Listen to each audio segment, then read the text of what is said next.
우리는 빌레몬서를 통하여 지난 시간에 우리가 오네시모와 같은 나의 모습을 보았습니다. 오늘은 그 다음 책인 히브리서에 대해서 공부를 하겠습니다. 성경 전체 편집을 보면은 대략 전체적으로 크게 보면 시간 순으로 되어 있죠. 그래서 창세기로부터 해서 이제 요한계시록, 이제 아직 우리가 기다리는 예수님의 재림까지 요한계시록까지 쭉 순서대로 되어 있고, 대략이라고 말씀드린 것은 성경책을 종류별로 이렇게 책별로 그 서가에 책을 꼽듯이 마치 그와 같이 성경이 편집되어 있는 것입니다. 신약 성경의 절반은 바울의 서신인데, 그 바울의 서신이 지난 시간에 본 빌레몬으로 끝나고, 그 다음 오늘 히브리서, 또 그 다음에 7권이 바로 보통 공동서신이라고 알려진 일반 서신, 이렇게 7권이 있어요. 그래서 오늘 히브리서를 포함해서 공동서신이라고 하는 학자도 있고, 별도로 구별하는 분도 계시고 그렇습니다. 성경 가운데에 저자를 모르는 거의 유일한 책이다, 이렇게 얘기할 수 있어요. 거의 유일하다 이렇게 표현하는데, 물론 이제 과거에 여러 이제 그 성경에 대해서 깊은 연구를 통해서 모세오경도 모세의 그 저자가 아니다, 이런 이제 여러 학설이 나오는 것과 같은 성경의 저자는 어느 책이든지 다시 우리가 알아볼 필요도 있지만, 이제 기본적으로 볼 때 저자를 전혀 짐작을 잘 못하는 책에 속하는 특별한 책인 겁니다. 바울의 서신을 통해서 우리가 바울이 자신이 파울로스, 작은 자다, 이제 하나님의 둘로스, 종이다, 이런 표현을 했고, 마지막 빌레몬서를 통해서 나는 갇힌 자, 하나님에 의해서 하나님의 전쟁에 자기는 져서 패한 포로다, 이제 이런 말로 우리가 이제 이해를 하고, 바울의 서신이 매듭이 졌다, 이렇게 생각할 수도 있어요. 그 다음에 등장한 이 히브리서는 지금까지의 바울의 어떤 그 얘기의 흐름, 논조에 대비해서 좀 다른 특별한 면을 많이 보여주고 나타내기 때문에 이 책이 바울의 서신이라고, 바울의 저자가 바울이다, 이렇게 하는 많은 사람들이 있는 반면에, 이제 그에 대해서 이제 이의를 제기하는 사람도 많은 그러한 책이죠. 이 히브리서는 교회에 편지하시는, 교회에 말씀을 주시는 교회 서신이 되겠고, 이 교회 서신이 서두가 당시 로마의 서신조의 일반적인 양식으로서 누가 썼다, 누가 누구에게 보낸다, 이러하면서 또 이제 인사가 있는 이러한 양식이 서두에 없는 특별한 양식을 띠고 있어요. 그리고 전체적으로 마치 논문처럼 보여요. 믿음과 또 보이지 않는 하나님을 마치 논증, 변증하는 것과 같은 그러한 어려움이 있습니다. 그래서 이제 이 전체를 얘기를 하자면 하나님의 자기 계시의 편지다, 이렇게 얘기해도 되겠어요. 그러니까 지금까지 바울이 쭉 얘기한 것 다음에 이제 이러한 그 하나님의 자기 계시, 그리고 그 다음에 7 공동 서신을 지나서 이제 요한계시록으로 신약이 마감을 하게 되겠어요. 이렇게 히브리서가 이제 우리가 어렵게 느껴지는 이유는 전체적으로 하나의 긴 논증을 이루고 있는데, 그 논증 사이사이에 믿음의 적용과 또 권면이 들어있는 이러한 형태를 띠기 때문에 상당히 어려운 면이 있다. 또 그 어려운 면은 이러한 저자의 그 이질적인 사상체계, 우리는 이 땅에 살고 있죠.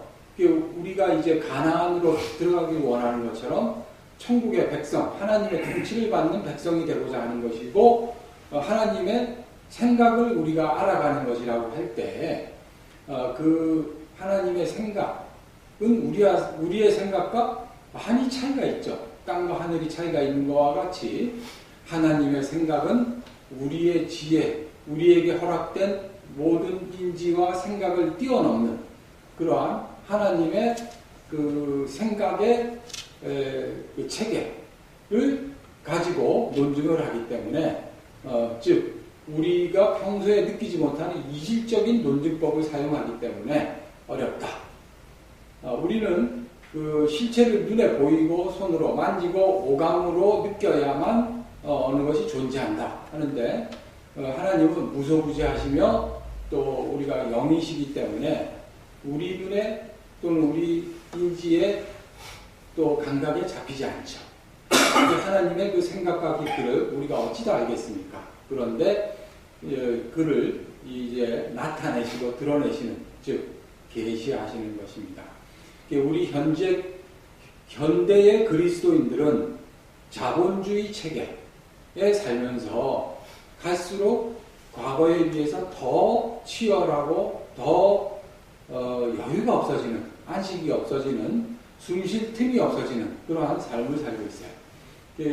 세상에 살면서 바쁘다, 바빠.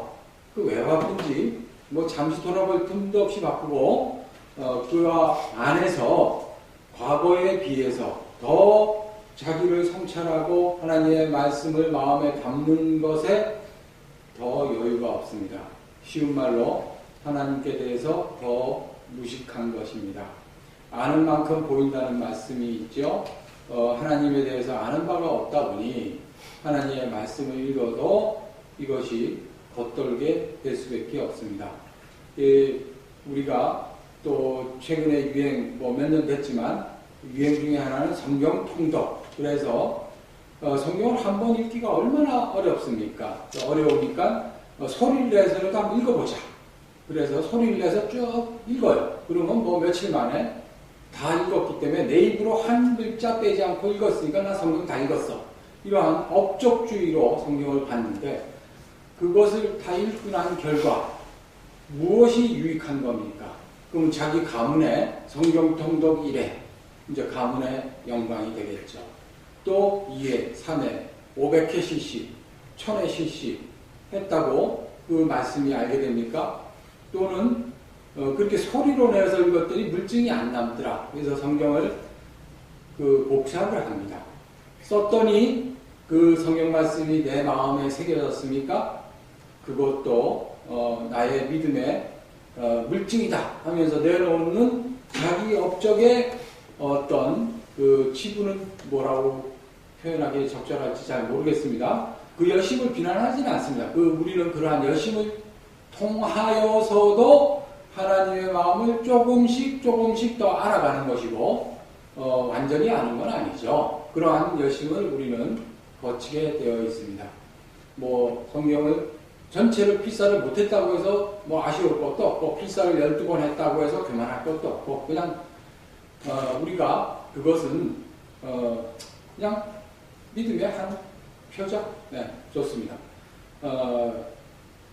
그런데 히브리서를 읽어보면 참으로 어렵다. 이제 말씀드렸는데 그 말씀을 여는 두 가지 열쇠, 힌트, 포인트를 준다면 첫째는 이제 하나님의 아들의 절대적 주권, 하나님의 절대적 주권, 하나님이 처음이요 마지막, 나중이시다라는 것을 우선 인지하시고 성경을 보아야 된다.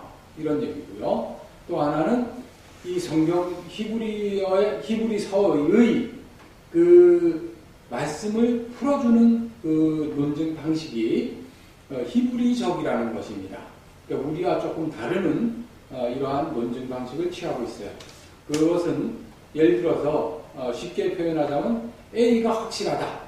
그러면 A, B, C, D, E, F 해가지고 끝에 가서 Z가 있다고 치면 그 Z도 확실하다. 이러한 형태의 논증 방식을 가지고 말씀을 진행을 하는 것입니다. 이것은 마치 현재 디지털 시대에 맞는 것이라고 생각할 수도 있어요. 디지털이라는 것은 0과 1밖에 없죠. 그런데 0과 1 가지고 무한대의 작업을 현재 이 순간 우리는 하죠. 처음에는 그 0과 1 가지고 숫자 1 더하기 1은 2가 되었다. 그 다음 하나 또 더하니까 3이 되더라.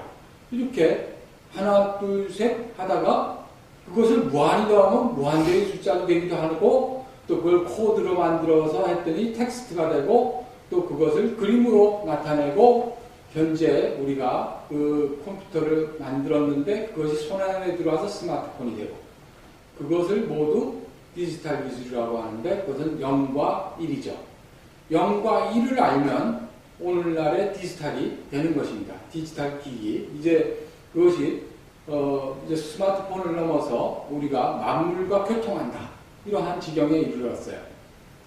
성경의 논증이 마치 이와 같이 하나를 아느냐, 0에서 1을 아느냐, 이와 같이 마찬가지로 논증을 합니다.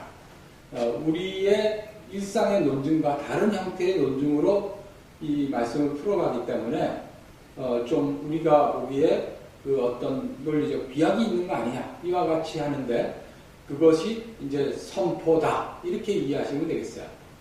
그런데 이 히브리서의 시작은 상당히 그 기작의 말씀이 격하다, 이렇게 표현할 정도로 단정적이고 선포적인 것입니다. 이것을 이렇게 단정적이고 선포적으로 말씀을 풀어주시고 증거하시는 이유가 무엇이느냐? 그것은 당시에 이 말씀을 받는 사람들의 그 배경을 생각을 헤아려 보면 우리가 이해할 수가 있는 것입니다. 당시 로마 지배하에서 그들은 이 세상에 낙담을 하고 절망할 수밖에 없습니다. 특별히 이제 유대교는 로마의 협조적이죠. 유대교는 로마의 인정을 받은, 그러니까 로마 체제에 위협이 되지 않는. 왜 그러냐면 유대인들은 그냥 자기들끼리 우리는 하나님의 백성이야. 자기만 백성이라고 그랬지 다른 사람은 백성이 아니다 라고 했으니까 위협이 안 되는 것이에요. 그런데 기독교인은 나는 하나님의 자녀요, 백성이요, 너도 하나님의 자녀가 되고 복을 받아라. 이러니까 어떻게 돼요? 로마의 황제가 황제가 아니고 우리가 믿는 하나님이 참 하나님 황제이시다. 이렇게 되니까 체제에 심각한 위협이 되는 것입니다. 이것을 누가 부추기냐면 그 신의 말리는 누가 뭐 밉다고 하는 것처럼 신우가 그 하듯이 이 기독교를 박해하는데 모든 정보와 고자질과 부추김은 바로 유대교로부터 나오는 것이에요. 유대교 자기들은 우리는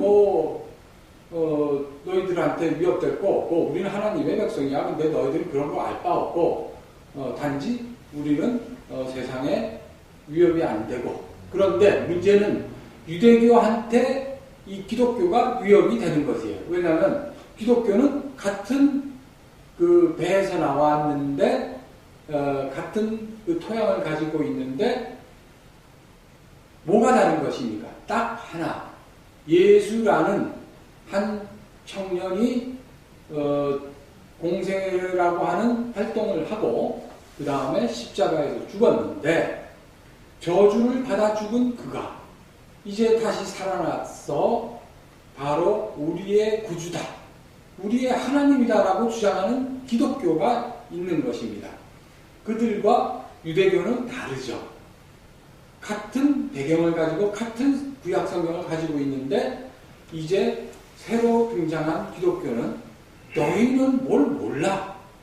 그렇게 얘기하니 자기들은 수천 년의 역사와 이제 거대한 문화적 배경과 여러 가지 우월적 지위를 가지고 있는데 그 미약한 기독교가 새로운 주장을 하니 자기들에게 위협이 되죠. 현실적으로는 간단하게 어떻게 되냐면 그 회당에 모인 그 경건한 헬라인들, 자기들한테 도움을 많이 주던 그 경건한 헬라인들이 다 바울의 전도를 받아서 이제 기독교로 넘어가 버리는 거예요. 그러니까 자기들에게 유익을 줬던 자기들보다 하나 떨어진 이제 그 경건한 헬라인들, 자기들은 이제 가운데 앉고 그 주변에 할례 받지 않으면 들어오지 못하던 저들이 이제 기독교로 넘어가니 자기들의 힘이 없어진 거죠.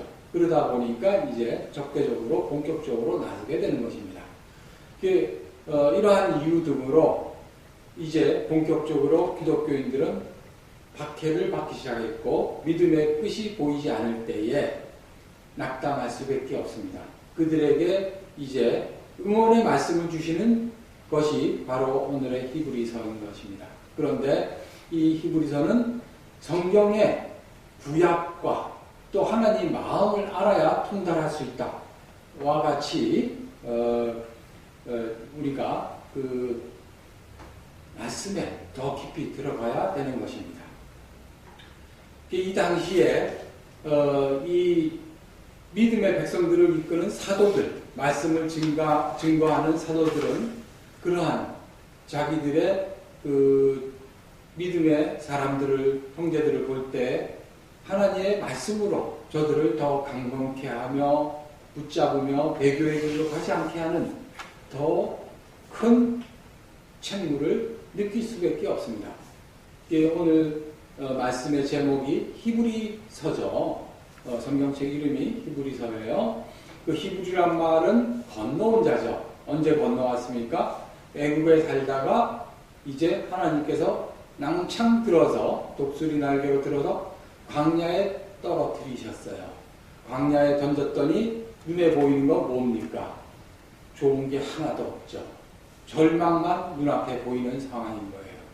이와 같이 홍해를 건너왔고 또 이제 요단강을 건너 가나안에 들어가 이렇게 살았던 그들인데 이제 다시 세월이 지나서 어떻게 되었습니까? 로마의 통치하에 앞이 보이지가 않는 것입니다.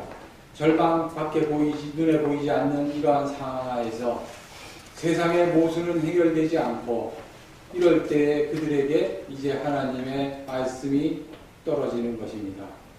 우리가 이 말씀 참으로 세상의 모순과 이런 것이 우리가 믿음의 자리로 나아간다고 해결이 됩니까? 아니죠. 그런데 교회 생활을 하면서 날마다 룰루랄라하고 날마다 우리는 믿음의 예수님이 함께 하셔서 복을 받아서 좋다 이런 것은 착각일 뿐입니다. 우리가 이 말씀을 증거하는 목사는 믿기 못 돼요. 목사는 중매쟁입니다. 그럼 중매해준 사람을 사랑하면 안 되죠. 중매쟁이 위로할 필요도 없지만 중매쟁이의 얘기는 그냥 경청해서 들어서 중매쟁이가 얘기해주는 신랑에 대해서 공부하고 알고 사랑을 해야지 중매쟁이를 붙들고 애를 놓으면 그거는 잘못된 거죠. 이건 비유도 말도 안 되는 비유죠. 그런데 현실에는 그와 같은 일이 일어날 수가 있어요. 우리는 참으로 말씀이 떨어질 때, 선포할 때 이것이 말씀이 참으로 이러한 것인가 우리가 심각하게 말씀을 되새기고 또 그것을 참 뜻을 알아가는 겸손의 자리로 나아가야 되는 것입니다. 오늘 말씀에 이제 본문의 말씀을 보면은 2절에 하나님 아들을 통하여 이렇게 이제 시작을 2절에 말씀이 주어지고 그 다음 3절에 죄를 정결케 하는 일을 하시고 즉 오셔서 초림을 하셨다. 그 다음에 위엄의 우편에 앉아 계시다. 이렇게 돼 있으면 승천을 하셨죠. 그 다음에 세상에 다시 오신다. 재림. 오늘 말씀 보통 편지에서는 자기소개, 수신자, 안부 이런 게 있는데 이 히브리서는 1절로부터 6절까지 예수의 모든 생애가 요약되어서 출발을 합니다. 그러니까 성경 전체는 하나님의 아들에 대한 얘기라고 말씀을 드립니다. 아들에 대한 얘기고 히브리서는 특별히 더 명백하게 아들을 드러내놓고 얘기를 하시는 이유는 이제 당시에 그 힘든 시기를 지내는 초대교회의 믿음의 성도들에게 곧 오신다, 기다려라, 절망에 빠진 너희와 함께 계신다 라는 메시지를 주시는 것입니다. 함께 하시는 주님만 바라보시기를 축원합니다. 축원합니다. 아멘. 오늘날도 마찬가지로 현대의 우리 나도 현재의 내가 세상을 살아야죠. 세상을 살면서 말씀을 붙잡고 노력을 하는데 그럼에도 불구하고 우리는 마음이 평안하지 않을 수도 있고 그런 것이 당연한 것이에요. 자, 그것을 오늘 말씀을 통하여서 우리가 좀 더 위로함을 받고 붙드시는 하나님 안에서 강건함을 더딛기를 원하는 것입니다. 그런데 오늘 이 말씀의 구조는 참으로 체계적으로 성경의 모든 말씀은 우리 인간의 체계를 뛰어넘는 아주 알기 쉽고 체계적으로 되어 있어요. 그 말씀을 자세히 들여다보면 옛적으로 시작을 하여서 마지막에 이렇게 하나하나 이제 이렇게 서로 짝이 있죠. 그래서 선지자로 과거에 얘기하셨는데 이제는 아들로 얘기해 주셨다. 이렇게 되어 있고 과거에 조상에게 말씀하셨는데 현재 우리에게, 현재 살아있는 우리에게, 그리고 다시 보면 거기에 이제 그 옛적의 선지자로 조상에게 뭘 해주셨어요? 여러 부분과 여러 모양 이렇게 되어 있어요. 그것이 이제는 마지막에 아들로 우리에게 뭡니까? 현재 우리에게는 아들로 명쾌하게 주어졌다는 거예요. 그러니까 이게 이제 전체적으로 이 말씀을 다시 가면은 그 마지막, 즉 종말이다 이거예요. 종말. 이 히브리서가 쓰여진 당시에 이미 종말이라는 뜻이에요. 끝이다 이거예요. 끝. 뭐가 끝입니까? 계시가 과거에 이렇게 저렇게 자세하게 이렇게 저렇게 여러 상황에 주어졌는데 이제는 끝이 뭘로 끝입니까? 신약성경, 복음서, 그 다음에 성령님의 행전, 그 다음에 바울의 이런 편지. 그래가지고 쭉 모두가 아들을 얘기하고 요한계시록 22장까지 해서 이제는 더 계시가 없는 것입니다. 이제 끝! 그러니까 뭐예요? 모든 실체가 다 드러났어요. 그러니까 끝이다, 종말이다 이렇게 얘기가 되는 것입니다. 이러한 수많은 대조, 즉 짝으로 하나하나 대비. 이것은 이원론은 아니에요. 이원론적인 논술이 아니고 그냥 우리에게 이해하기 좋게 각각 짝으로 지으시고 그것이 이렇게 요것을 알고 요것을 이해하는 짝이다. 이런 얘기예요. 어떤 악이다, 사탄이다. 이것을 물론 사탄과 악은 나쁜 거죠. 좋은 건 아닌데 악과 사탄을 통해서, 즉 나의 죄를 통해서 절망을 하면 뭐예요? 하나님의 아들을 믿는 자리로 나아간다면 그것을 뭐라고 그래요? 그것을 어거스틴은 오 거룩한 죄요 이렇게 얘기했습니다. 그러니까 우리 현실의 모든 환경에 나쁜 것 또는 나의 모습을 돌이켜봤을 때 참으로 죄다. 이런 거를 깨달아서 어디로 가요? 밝음으로 가는 것이죠. 우리가 저녁이 되면 아침이 된다고 해요. 저녁을 거쳐서 아침이 되는 것이죠. 이와 같이 히브리서에는 짝으로 말씀을 주셨거니와 그 짝으로 주신 말씀이 이제 최종적으로 완성됐다. 이렇게 말씀을 주세요. 자, 우리가 같이 요한복음 5장 39절 같이 한번 읽어보도록 하겠습니다. 너희가 성경에서 영생을 얻는 줄 생각하고 성경을 찬송하거니와 이 성경은 곧 내게 대하여 증거하시는 것이다. 이렇게 되어 있습니다. 그래서 특별히 히브리서는 이제 다음에 말씀에 있는 것처럼 히브리서 8장 5절에는 그들이 섬기는 것은 하늘에 있는 것의 모형과 그림자다. 그 모세가 장막을 지을 때에 지시하심을 따라서 믿음과 같으니 이르시되 산과 모든 것을 산에서 내게 보여준 본을 따라 지어라. 이렇게 이제 출애굽기에 나오죠. 그러니까 하나님께서 히브리 시켜서 건져와서 광야길을 갈 때에 하나님께서 장막으로 함께 하시죠. 장막을 주세요. 그러니까 이도 모바일 성전이 주어주세요. 그러니까 세상에 우리 하나님이 아닌 하나님 코스프레를 하는 가짜 하나님들의 성전은 굉장히 크려고 노력을 해요. 그래서 무시무시하게 그림을 그리거나 또는 어마어마하게 높게 하거나 하여튼 굉장하다는 것을 나타날 방법이 없잖아요. 그거밖에 없어요. 근데 하나님은 그렇게 굉장한 게 아니라 사람이 낭창 들고 가는 모바일로 모형으로 주셨어요. 그래서 이제 결국은 우리 안에 오시죠. 하나님께서. 네. 하나님은 온 우주를 지으신 하나님이 그렇게 우리가 지을 수 있고 우리가 거창하다고 생각하는 피라미드에 수백 배가 된다고 해서 그게 거창한 거겠습니까? 히말라야보다 크다고 해서 거창하겠습니까? 하나님께? 그런 게 아니고요. 네. 우리의 마음을 원하시는 하나님. 하나님은 우리의 마음이 뭐라고? 그 마음을 얻으시려고 그러시는 거죠.